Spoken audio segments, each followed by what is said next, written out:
માલધારી સમાજને આજે મારા મહેશ માણેકપુરાના રામ રામ. અને આજના દિવસે આપણી સાથે આપણી સમાજના ત્રણેય ડોક્ટર્સ આપણી સાથે હાજર છે.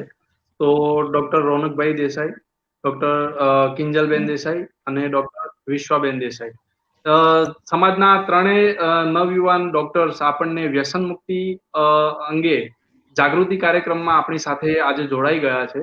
અને માલધારી ઈ હેલ્પર્સ એપ્લિકેશન પરિવાર અને માલધારી પેજ પરિવાર એ ત્રણેયનું ખૂબ ખૂબ સ્વાગત કરે છે. અને એ ત્રણેય આપણા સમાજ માટે બહુ જ સારો એવો ગૌરવશાળી આપણને લાગી રહ્યું છે કે આપણા સમાજના ડોક્ટર સાથે આપણે આજે એક લાઈવ સેમિનાર કરી રહ્યા છે. તો ત્રણેયનું સ્વાગત છે માલધારી પેજ ઉપર લાઈવ કાર્યક્રમમાં, જેનું નામ છે માલધારી સમાજનો વ્યસન મુક્તિ જાગૃતિ કાર્યક્રમ.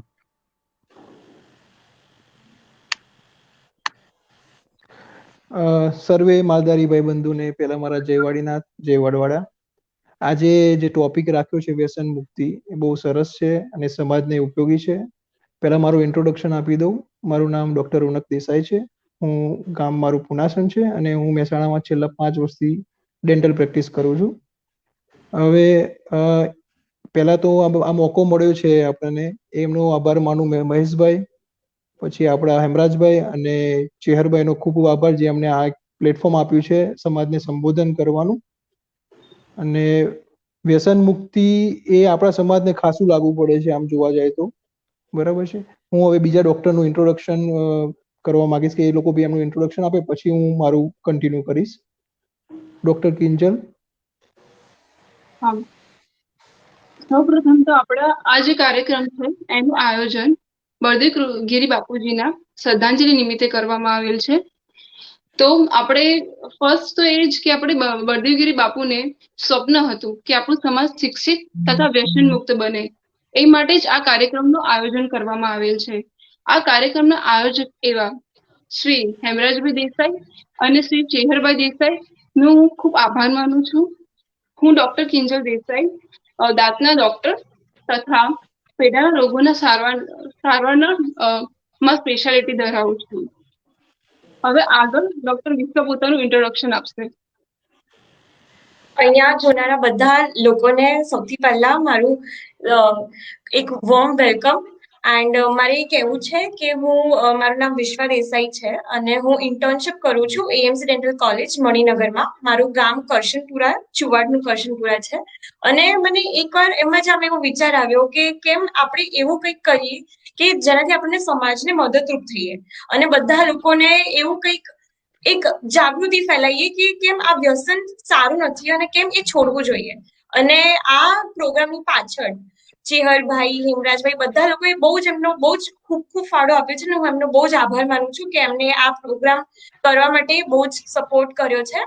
અને હવે ડોક્ટર કિંજલ દેસાઈ તમને સૌથી પહેલા આમ કહેશે કે કઈ રીતે દાંતની આપણે કાળજી રાખવી જોઈએ, શું કરવું જોઈએ કે જેનાથી દાંત આપણા કાળજી રહે. કેમ કે આ દુનિયામાં બધું થઈ શકે છે પણ આપણા માટે કોઈ ચાઈ નહીં શકે. દાંત આપણને જે ભગવાનથી મળ્યા છે એ દાંત બીજા કોઈ નેચરલ થી કોઈ રિપ્લેસ નહીં કરી શકે. એટલે આ વસ્તુ બધા લોકોને ગાંઠ બાંધી લેવાની છે.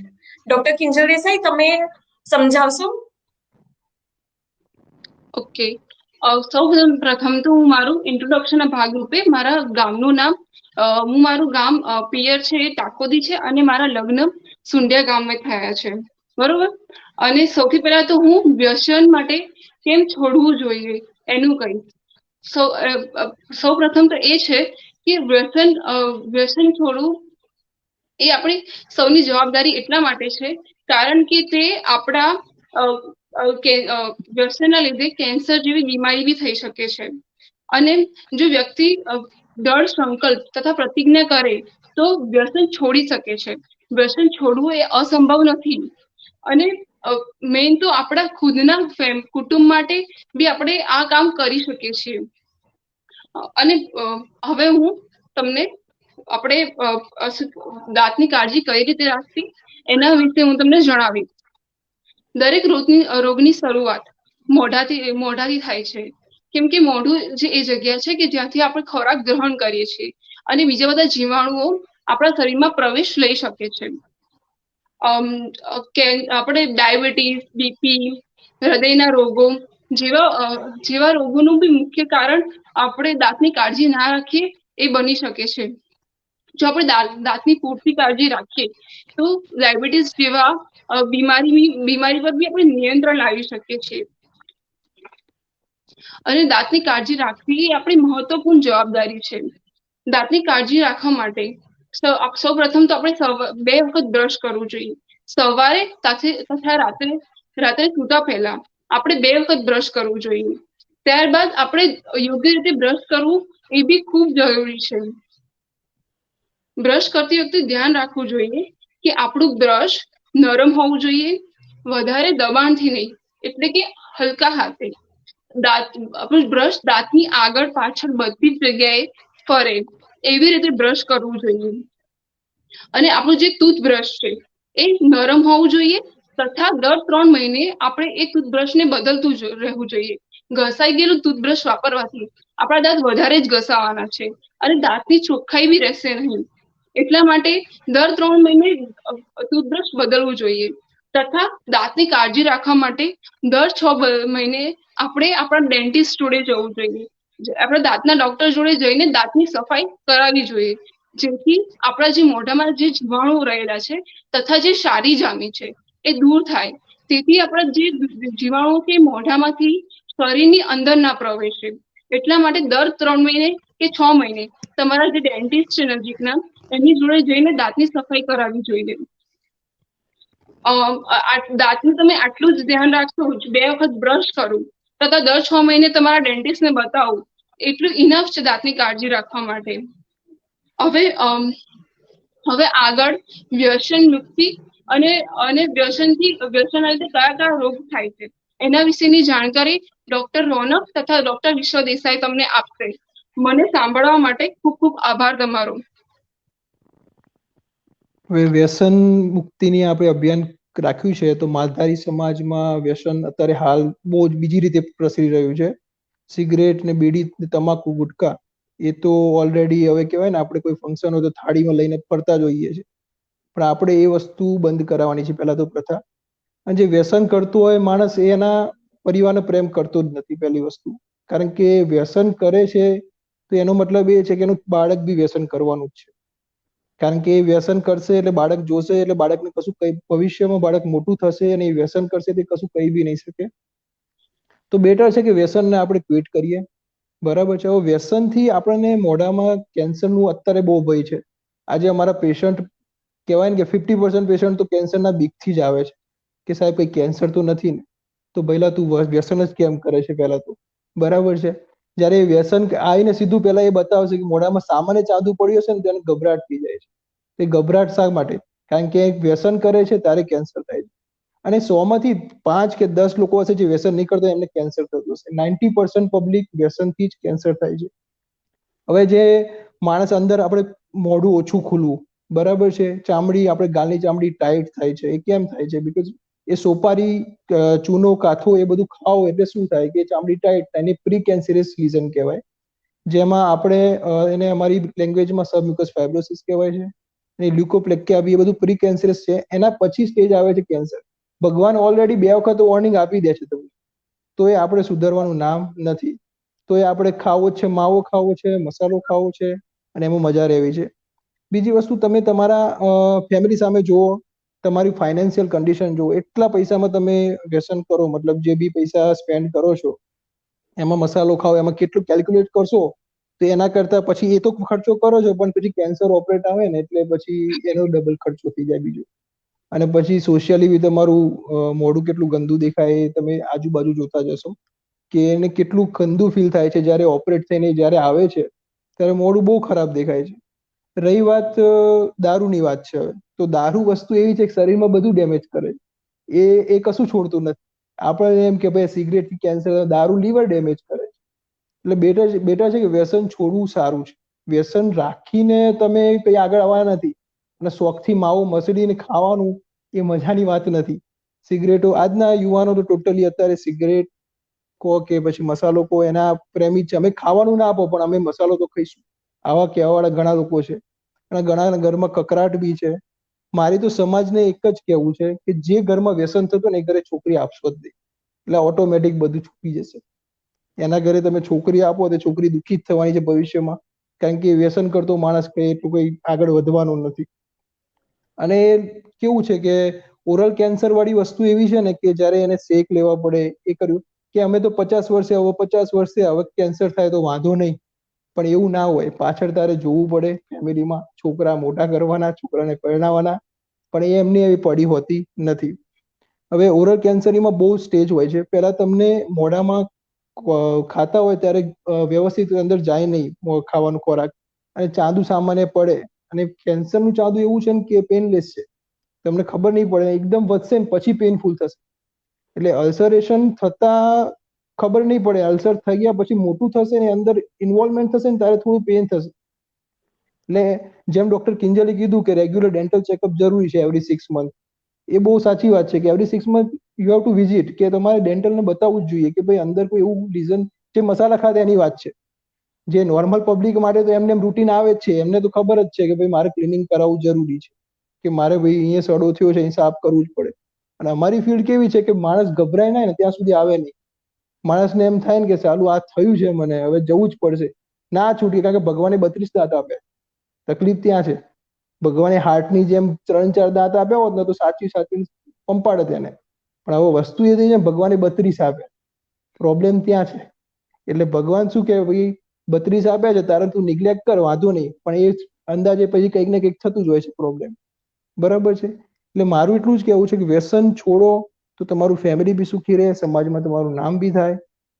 અને હવે જે બી હવે આપણા સમાજમાં આટલું શિક્ષણ બી છે, તો મારું એવું માનવું છે કે ભવિષ્ય આપણું સારું જ છે આમાં, કે ભાઈ આટલું એજ્યુકેટેડ પબ્લિક, આજુ એજ્યુકેશન વધ્યું છે અને એજ્યુકેટેડ પબ્લિક બને ત્યાં સુધી નથી વ્યસન કરતી. પણ ગામડામાં ચલમ પીવી, તમાકુ ખાવું એ બધું નોર્મલ છે. લેડીઝમાં બી છે, એવું નથી જેન્ટ્સ એકલા કરે છે, લેડીઝ બી અત્યારે સોપારી ખાય છે. હું જઉં છું ગામડામાં, ઘણા ફંક્શનમાં મેં જોઈ છે લેડીઝને સોપારી ખાતા. આપણને એમ થાય કે હવે સમાજ સુધરે તો સારું. આમાં પહેલી વસ્તુ તે કે આ જરૂરી નથી કે ભાઈ વ્યસન કરો તમે સારા દેખાવ. ક્યાંક લગ્ન હોય ને તો વ્યસન વાળો ગલ્લો પહેલો શોધી કાઢે, ટોળા થઈને પહેલો ગલ્લો શોધે, પછી એને મસાલો પહેલો એને ખબર, ભલે અજાણ્યું ગામ હોય પણ એને ગલ્લો પહેલો મળી જાય. કેમ કે એનું સ્થાન એ છે, એને એનાથી રહેવાતું નથી. અને તલબ આવતી હોય ને તો મેડિટેશન કરવું જોઈએ મારી દ્રષ્ટિએ, કે વ્યસન તમે રહી નથી શકતા તો મેડિટેશન એના સૌથી સારામાં સારો ઉપાય છે. તમે રેગ્યુલર મેડિટેશન કરશો તો તમને 110% આનું વ્યસન છૂટવામાં કામ લાગશે. અને જેનું મન મજબૂત છે ને એ વ્યસન છોડી જ છે. એમાં કોઈ બી એવું નથી કે ભાઈ વ્યસન નથી છૂટતું.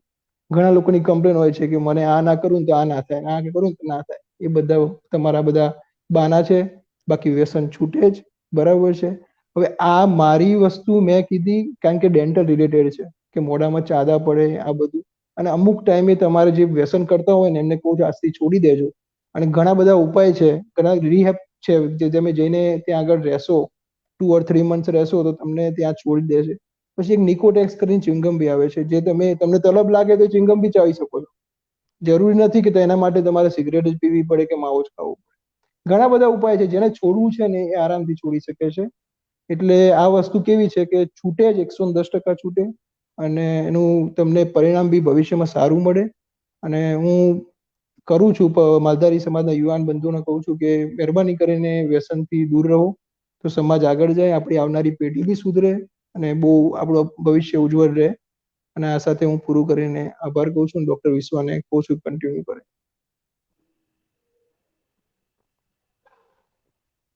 અહીંયા ઉપસ્થિત બધા લોકોને મારી એક નમ્ર વિનંતી છે કે જેમ જેમ આપણે નવા વર્ષમાં પ્રવેશ્યા છે કે એ આપણે પોતાને ખુદને એક સારું સ્વાસ્થ્ય ગિફ્ટ કરીએ. સારું સ્વાસ્થ્ય ગિફ્ટ કરવું એટલે બહુ બધા લોકો વિચારતા હશે કે આપણે એક ઇન્સ્યોરન્સ લઈ લઈએ, આપણે આવું કરી લઈએ. પણ મારું માનવું છે કે આ બધી નાના નાના પગલાઓથી થાય છે. બહુ બધા લોકો વ્યસન ને બધું કરતા હોય છે, પણ એમનું એવું કેવું હોય છે કે અમને આ કરવાથી શાંતિ મળે છે, અમારા જીવનમાં બહુ જ ચિંતા હોય છે, બહુ સ્ટ્રેસ હોય છે, એ બધું નીકાળવા માટે અમે આ કરીએ છીએ. તો મારી એ બધાને લોકોને સૌથી પહેલા એક વસ્તુ કે આનાથી શું ફાયદો થાય છે. તમે ક્યારેક કદી વિચાર્યું છે કે વ્યસન કરવાથી ફાયદો શું થાય છે? એના ફાયદાઓ તો નથી થતા કોઈ, પણ નુકસાન ઘણા બધા થાય. જેવી રીતે કે સૌથી પહેલા તો તમને કેન્સર તરફ થવાના ચાન્સીસ તમારા બહુ જ વધી જાય છે. તમે કેન્સર તરફ આગળ વધતા જાઓ છો જેમ જેમ તમે જેટલી વધારે સિગરેટ વધારો છો તમારા દિવસની. બીજી વસ્તુ, તમારા દાંત ખરતા જશે. તમને આનું એટલું ગંભીરતા ખબર નહીં પડે, પણ જેમ જેમ તમારી ઉંમર જશે તેમ તેમ તમને ખબર પડશે કે જેટલા દાંત જેટલા ઓછા થતા જશે, ચાવવામાં એટલી તકલીફ થતી પડશે અને તમને કોઈ ચાવી નહીં આપે. અગર પગ તૂટી જાય તો એનું પણ રિપ્લેસમેન્ટ છે, બધાનું રિપ્લેસમેન્ટ છે, પણ દાંતનું તમને જે નકલી દાંત લગાવે છે એ એવા દાંત નથી હોતા કે જે આપણા ભગવાનના આપેલા દાંત જેવા હોય છે. પછી ત્રીજી વસ્તુ, તમને બહુ બધા ટાઈપના કેન્સર થતા હોય છે. લંગ કેન્સર, પેન્ક્રિયાસ, લીવર, બહુ જ બધા ફેફસાના અને બહુ જ બધા રોગો થતા હોય છે જેનો અંદાજો જ નથી હોતો. ન્યુમોનિયા ને એ બધું. તમારી જે એક ઇમ્યુનિટી કહેવાય ને, આ કોરોનામાં કોણ લોકોને ઓછું થયું છે? એ લોકો કે જેમની ઇમ્યુનિટી સારી હતી એ લોકો કોરોનાને ફાઇટ કરી છે. તમારી જે ઇમ્યુનિટી છે એ ઓછી થતી જશે, તો તમારી ઇમ્યુનિટી બી ઓછી થશે આનાથી. ચલો હવે આ બધું શ્વાસ રિલેટેડ તો આપણે જવા દઈએ, પણ એના બીજા બી અમુક ગેરફાયદા એવા છે કે તમારા ફેસ પર કરચલીઓ દેખાવા લાગશે. જે લોકો વ્યસન બહુ જ કરતા હોય એમની આંખો સતત લાલાશ પડતી જેવી દેખાશે, એમને રિંકલ્સ, કરચલીઓ જે કહીએ એ થશે એમના ચહેરા પર. એટલે કે આના નુકસાન જ નુકસાન છે. હવે આપણે વિચારીએ તો બહુ બધા લોકો એવું કે છે કે હું છોડી તો દઉં, પણ એના છોડવાના ફાયદા શું? છોડવાના બહુ જ બધા ફાયદા છે. તમે પોતાને તો સ્વાસ્થ્ય એક ગિફ્ટ આપો છો, પણ તમે તમારા પરિવારને બી બહુ જ સ્વસ્થ રહેવા માટે મદદરૂપ થાવ છો. બીજી વસ્તુ કે તમે તમે વિચારો કે તમે જેટલા પૈસાનું આ બધું વ્યસન લો છો એટલા જ પૈસાનું તમે બીજી કોઈ જગ્યામાં એનું સારી જગ્યા પર રોકાણ કરો. તમને અંદાજો નહીં આવે, પણ અમુક લોકો જે લોકો દિવસની 20, 25, 30 એટલી બધી સિગરેટો પીતા હોય છે એનો ઘણો બધો ખર્ચ વધી જતો હોય છે. એટલે આ બધી વસ્તુઓ વિચારવા જઈએ તો વ્યસન છોડવું એક બહુ જ સારું વિકલ્પ છે.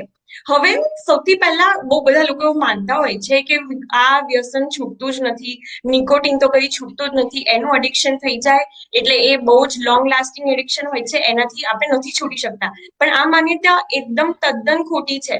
એવું બિલકુલ બી નથી હોતું. આપણે બધા, એટલે કોઈ બી માણસ નિકોટિન છોડી શકે છે, તંબાકુ છોડી શકે છે.